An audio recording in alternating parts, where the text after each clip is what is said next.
I got a great question today from one of my athletes about foam rolling and soft tissue tools. And I've got an assortment of fun things here. We've got the trigger point roller, it vibrates, and it has flashing lights and stuff. It's really cool. I've got smart tool, leopard claw, voodoo floss, all these different things that I like to use with patients. And what is the benefit of this? You're not actually changing the length of fascia.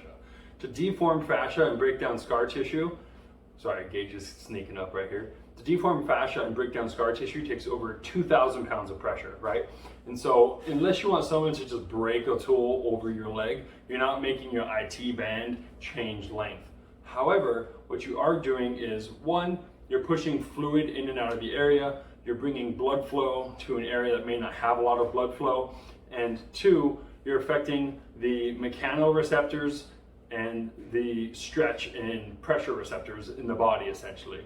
And how does that help you get that better range of motion, feel more open? Well, when you start going through the pressure receptors and vibration receptors or something like this, you can start overriding some of the pain stimulus in an area.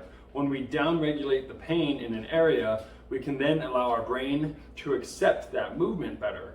Plus, when you start working on these stretch receptors, by adding a little bit extra pressure and then moving through full range of motion, whether it's like in your arm and you start twisting through range of motion, we're now creating the sensation of a shortened muscle because of the pressure and the pin in that area. And then when we start to stretch it, our receptors go, oh, if I hold on to this, I'm going to get injured, so I'm going to relax. That's how that pin and stretch effect works. So that's for when you're working on muscles. If you're working on like your spine, what you're trying to do actually is gapping the joints through external pressure and forcing the range of motion. So if I'm at a desk all day and I'm sitting down and then I get on a foam roller, this is an immovable object. My spine is a flexible object.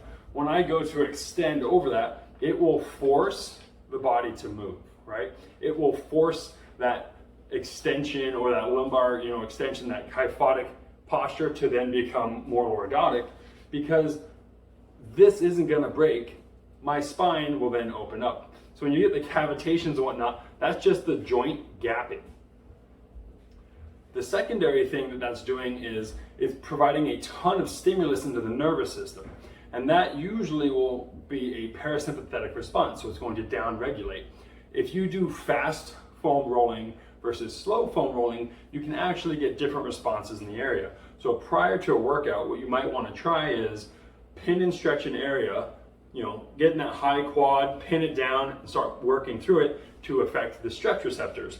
And then what you're going to do is roll through that area quickly, create a lot of blood exchange, but also start cueing into the nervous system that I want fast response in this area because I'm creating a lot of stimulus.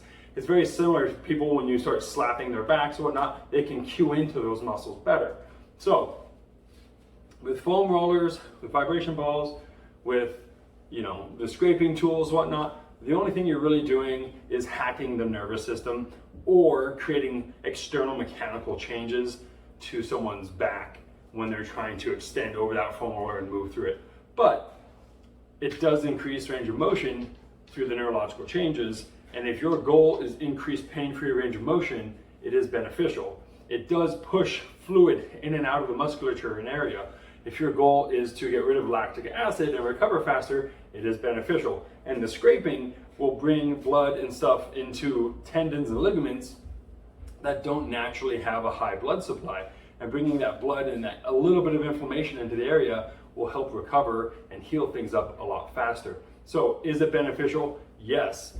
Is it going to change fascia? No. If you want to change fascia, what you need to do is super duper heavy, eccentrically loaded movements under a tempo and actually make the body exert tremendous amounts of force through that entire muscle group, and then that will start creating internal tissue glide and changes, inflammation, and the response to heal. So I hope that helps. Basically, if you're going to foam roll, pin and stretch, move through an area, and then go through the whole muscle group. If you're doing it on your back, extend your back over and focus on breathing and moving with every breath and extending and flexing, extending and flexing. allowing the breath to kind of help you relax over the foam roller. It shouldn't be something that's horrendously painful. It should be something that's very beneficial.